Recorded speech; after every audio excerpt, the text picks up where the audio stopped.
કોડીનારના Sutrapada road ઉપર બરડા ગામના ફાટક નજીક અકસ્માત સર્જાયો છે। વહેલી સવારે 8:30 વાગ્યાના બરડા ગામ નજીક એક ઇકો કાર ચાલકે માડવડ ગામથી મજૂર ભરીને વેરાવળ જીઆઈડીસી તરફ જતો હતો ત્યારે તેવા સમયે એક ટ્રક ચાલકે ઓવર સ્પીડના કારણે અકસ્માત સર્જ્યો હતો।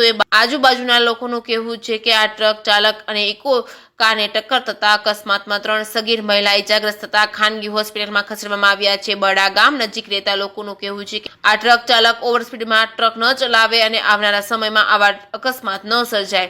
જે કેસની ગુજરાતી સાથે પ્રતાપ વાઢેર કોડીનાર। ભાઈ એક્સિડન્ટ થયું સવારના કઈ રીતે બનાવ બન્યો?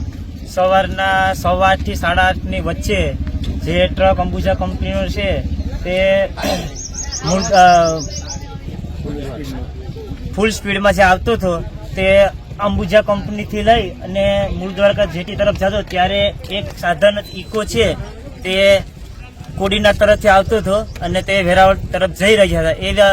એવામાં તે ફૂલ સ્પીડેથી ટ્રક આવતો હતો એટલે ટ્રકની સ્પીડ એટલી હતી કે આ લોકો નીકળવા જતા એમાં પાછલા ટાયરમાં ભટકાઈ ગયું અને 3 લોકોને ગંભીર ઈજા થઈ છે। અત્યારે તે હોસ્પિટલે ખસેડાયેલા છે। એક્ઝેક્ટલી આ લોકો ક્યાંથી આવતા હતા ને ક્યાં જતા હતા? માધવાડથી આવતા હતા અને મચ્છી કામ માટે તે લોકો વેરાવળ કંપનીમાં મચ્છી કામ કરવા માટે જતા હતા। આમાં કોને કોને લાગ્યું છે? કોણ કોણ ઇજાગ્રસ્ત થયા છે? આમાં 3 મહિલાઓને લાગેલું છે અને તે 2 ને માથાના ભાગમાં લાગેલું છે અને ગંભીર ઈજા પૂછેલી છે। એમાં તેને તો એકને બારોબાર ખસેડવામાં આવેલા છે। ક્યાં હોસ્પિટલમાં ખસેડવામાં આવ્યો? તેને બારોબારની કઈ હોસ્પિટલ? ખાનગી હોસ્પિટલ બારોબાર ખસેડવામાં આવશે। Okay, thank you.